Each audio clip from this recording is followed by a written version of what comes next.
Hola, ¿qué tal? Buenas noches. Les saluda su amigo Víctor González, coach con PNL. Y desde esta hermosa ciudad de Oaxaca les doy la bienvenida a esta plática que el tema de hoy será la hipnosis ericksoniana. Y para tal efecto voy a iniciar con la biografía de Milton. En el año de 1901, en un pueblito de Nevada, nació el señor Milton Erickson.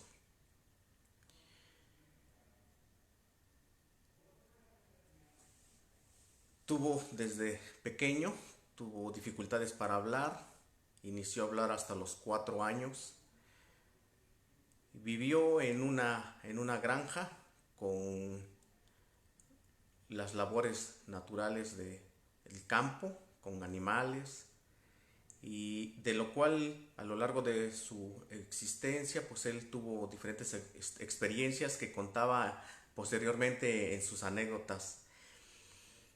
A la edad de 16 años sufrió de un ataque de polio y desgraciadamente lo dejó postrado en una cama sin poderse mover, y posteriormente él pues lo amarraban a una silla para que no se fuera a caer y lo dejaban viendo el paisaje, el panorama. Y así fue como, aprovechando al máximo lo único que podía hacer, que era ver y observar, así fue hermano de 8 hermanos más, 7 mujeres y un hombre.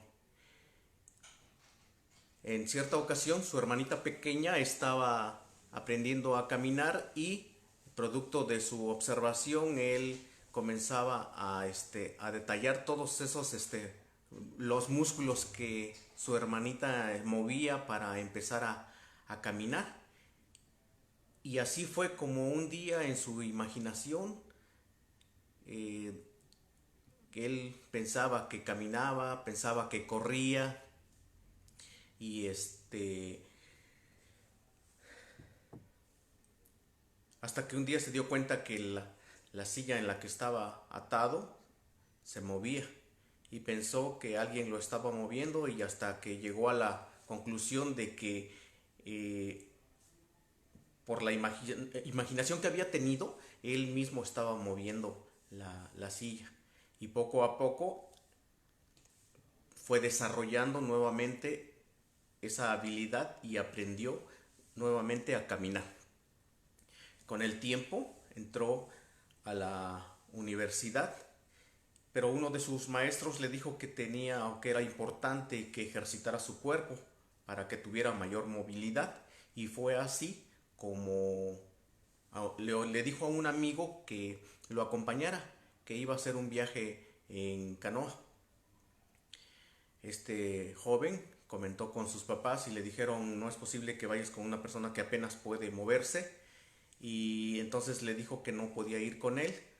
Por lo tanto, Milton tomó la determinación y se fue solo, sin dinero. Consiguió una canoa de 5 metros y empezó su recorrido. Y él pensó que si podía lograr hacer su recorrido, pues seguramente también podría terminar la carrera de medicina y hacer muchas otras cosas más. Inició su recorrido. En algunos lugares él contaba historias a donde llegaba y le daban la comida del día y la del siguiente y para el siguiente día. Las personas muy emocionadas con las historias que Milton les contaba, en gratitud también él les contaba esas historias, ¿no? Al terminar su recorrido, que fueron más o menos 2000 kilómetros por diferentes lugares, él ya había fortalecido su cuerpo, ya era capaz de incluso cargar en hombros la canoa que le había servido de vehículo y hasta de poder nadar en contra de la corriente. Y fue así como terminó la carrera de medicina posteriormente. Después conoció por ahí del 1930 al psicólogo, al doctor Hulk. Entonces Milton era becario y el doctor Hulk, en su proceso de investigación del laboratorio de investigación de hipnosis, había realizado unos formatos que se los daba a los becarios, y los becarios aplicaban la encuesta a diferentes personas ya en la ciudad y se encargaban de anotar cuáles eran los resultados, si eran altamente o mediana o poco hipnotizables con la encuesta. Y más adelante Milton se dio cuenta que si hacía algunos cambios,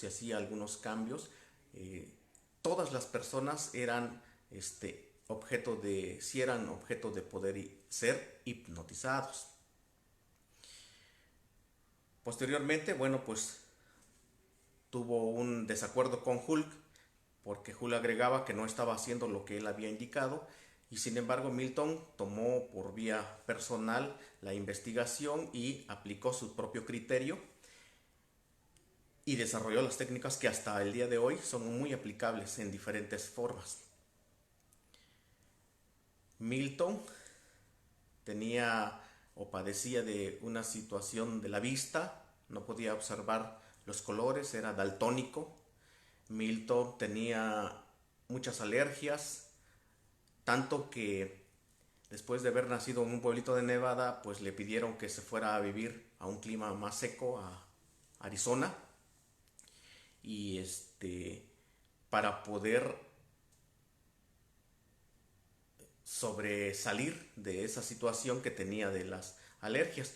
Cuando ya tenía aproximadamente 50 o 60 años, nuevamente le vuelve a dar otro ataque de poliomielitis y nuevamente se ve en la necesidad de reaprender muchas de las habilidades que ya tenía.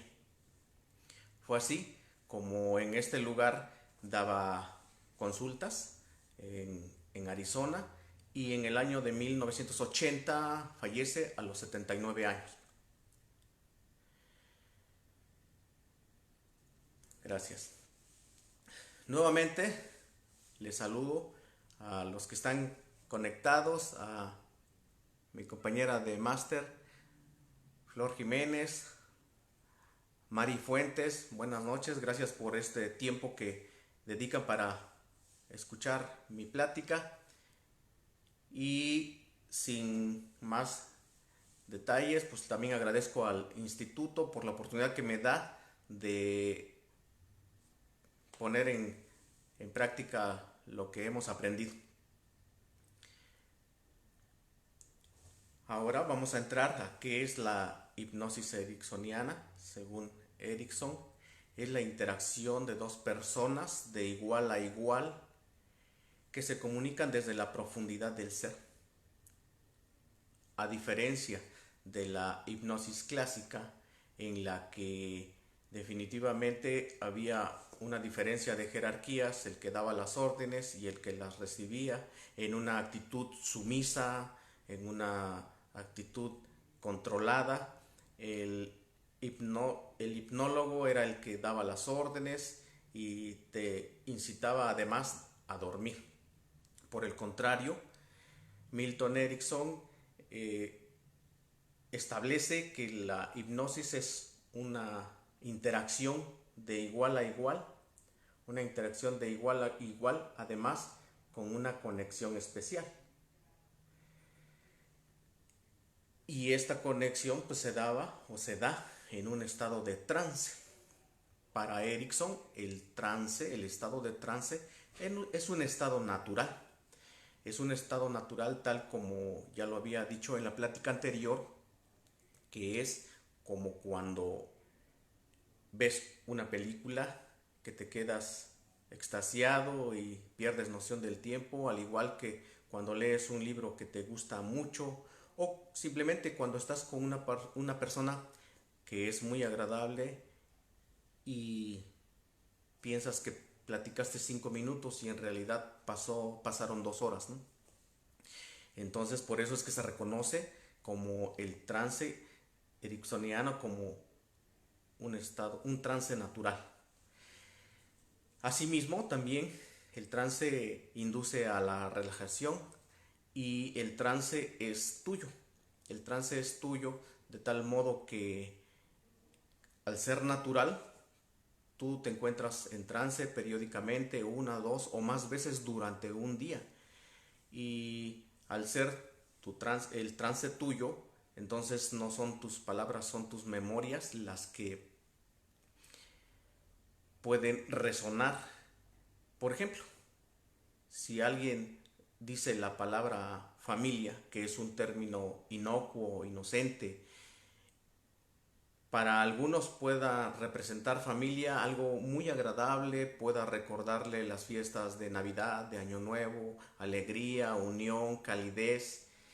Y sin embargo, para las memorias de alguna otra persona puede sonar familia, le puede recordar a la palabra, le puede recordar a un cuñado o a algún familiar que no le agrada y así puede tener significados diferentes la misma palabra para diferentes personas.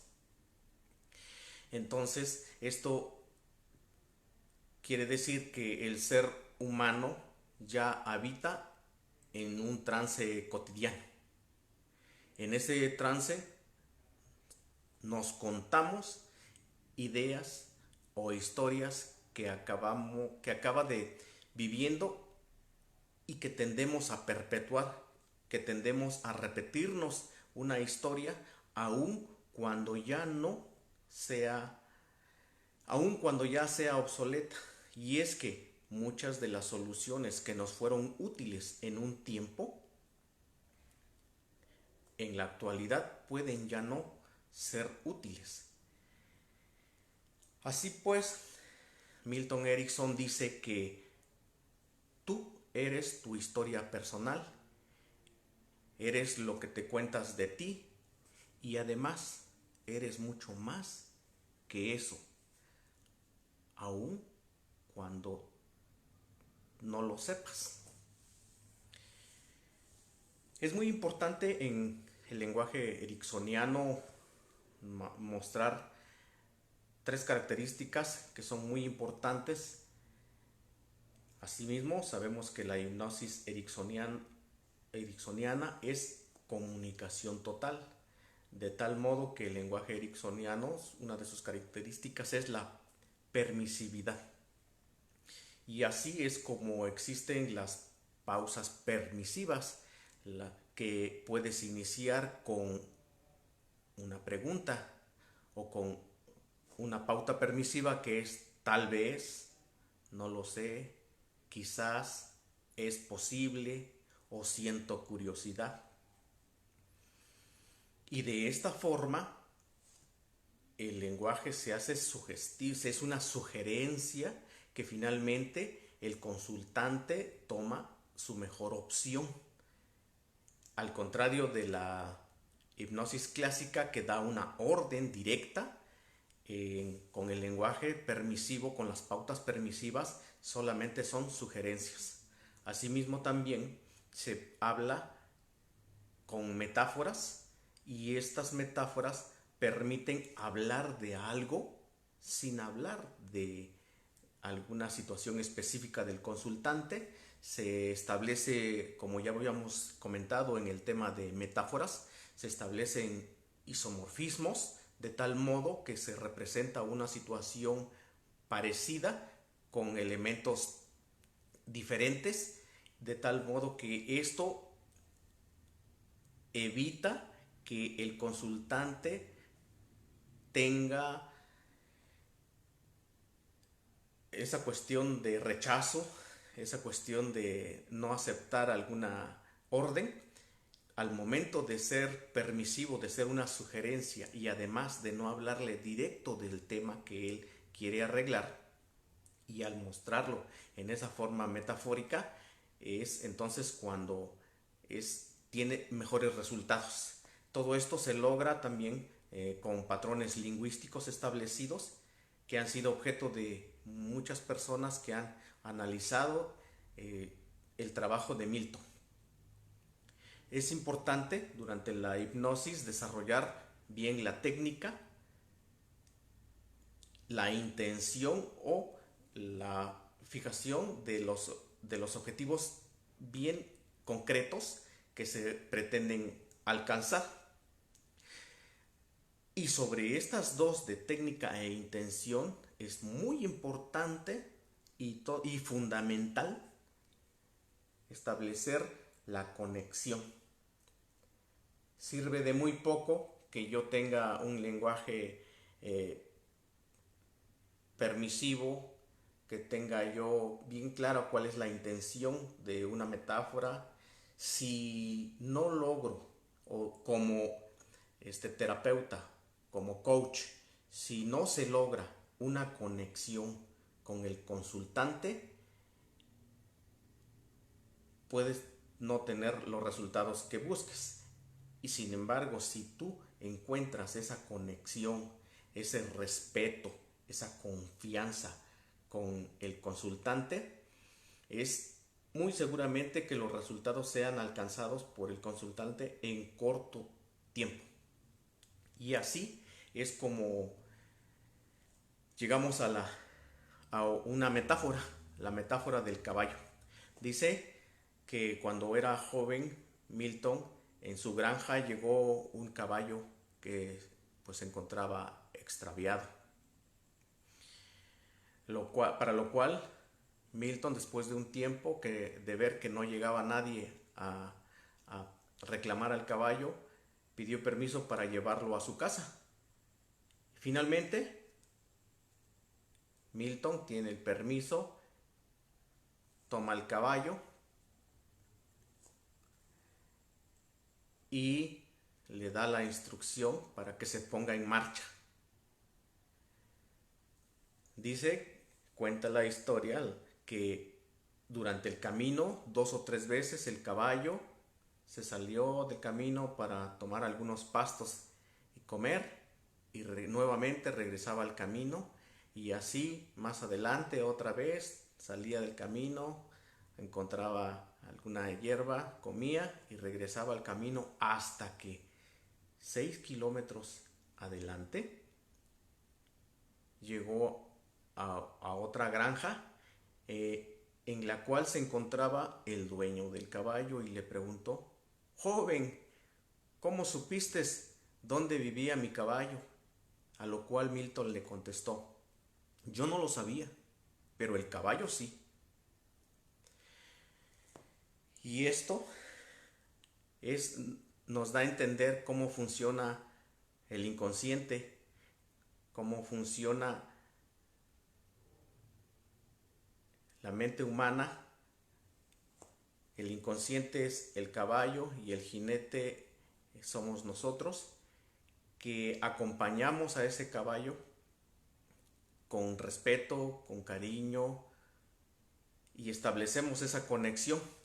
Es importante definir que la conexión se establece en primer lugar, el coach lo establece la conexión con su inconsciente para poder acompañar al consultante, y asimismo la conexión del paciente con el consultante.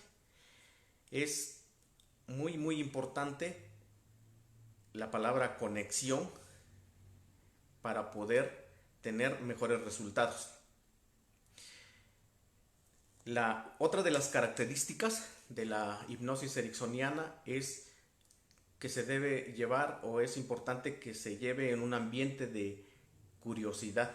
Y es que dicen los hipnólogos que no porque conozcas a la persona, no basta con conocer a la persona. Es importantísimo que tú observes todo el tiempo y que tengas la curiosidad de tu atención en todo el lenguaje no corporal que te da el consultante, Y esto me recuerda a una imagen que hay, una fotografía de Milton Erickson cuando está en consulta y tiene una pose muy similar a esta. Y dicen los expertos que viendo esta imagen, los consultantes estaban 100% seguros que ellos eran importantes para Milton. Y como Milton lo llevaba a cabo, era la relación, la conexión, que había un ambiente de respeto y la confianza. En otra plática había yo comentado que uno de los principales en cómo se da una sesión de hipnosis ericksoniana es el rapport.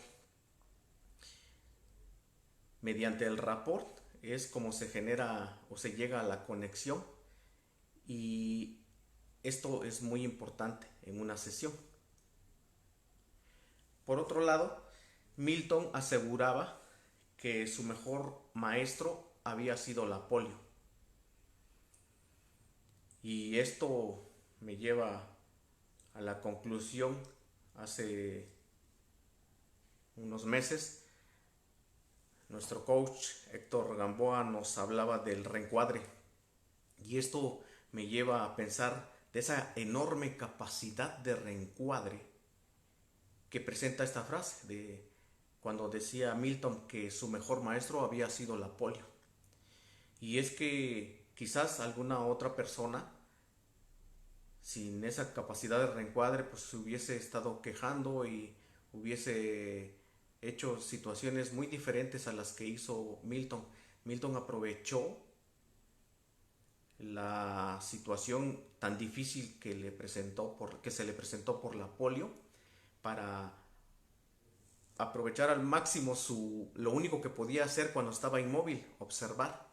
Y en esa enorme capacidad de observación que desarrolló,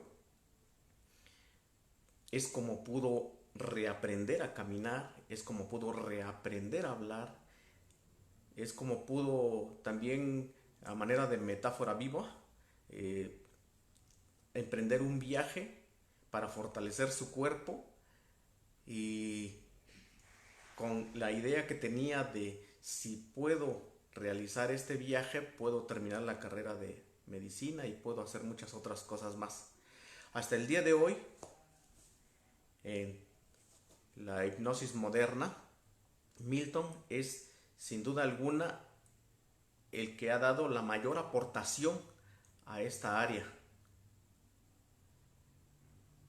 Y es así como llegamos al final de esta plática. Les agradezco su tiempo.